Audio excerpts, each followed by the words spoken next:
Okay guys, to start with, we first need to upload the Micropython firmware to the Raspberry Pi PICO module. To do that, head over to the Raspberry Pi website and the Micropython page over here.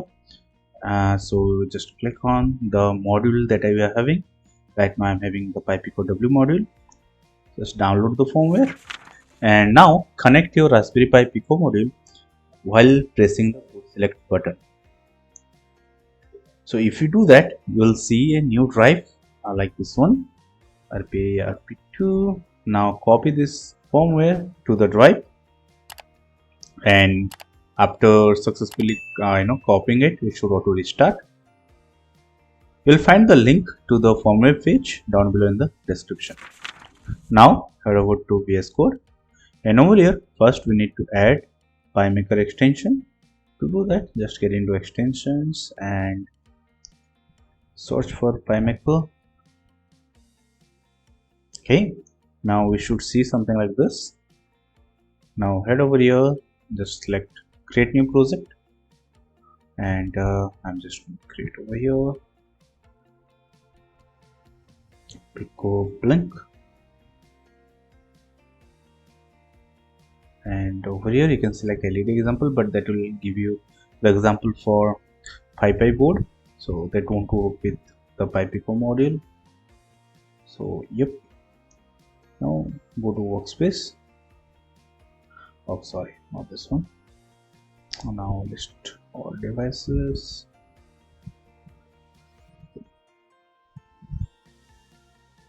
Okay, it detected the device. Click on this button that should try to connect and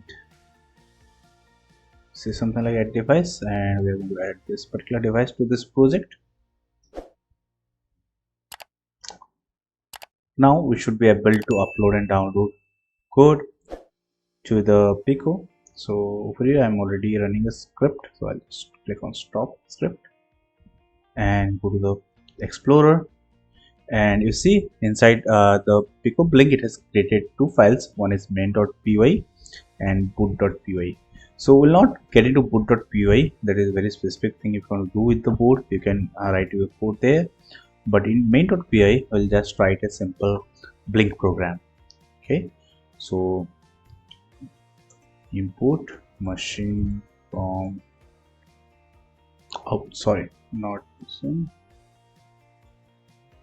from machine, import pin,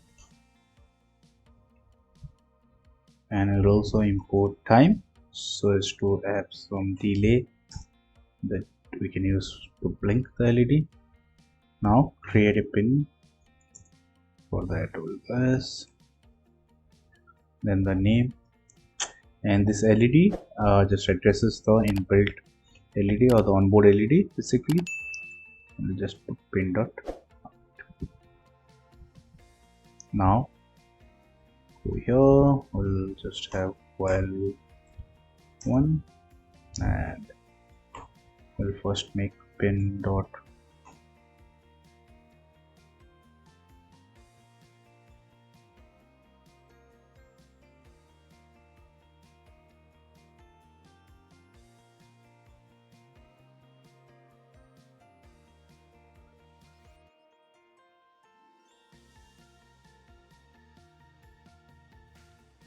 You can also use timer to do this without using a while loop and all that, but over here we are just trying to keep it simple. So 2, and to upload it, just go into the extension over here, and it should already be showing as connected. Now you can just click on this sync project to device, and it should upload this script the device. Now you can just do a reset, so get into the device and do hard reset. Okay, my LED is still not blinking. I think just a bit gaps. Yep. Let's stop the script. Now the LED has started blinking. So this is a simple script that you can run and you can also write whatever logic you want over here in that in the main.py, and you can upload like this. So that's all with this, guys. Hope it will help you, and see you next time in our next video. Till then, goodbye.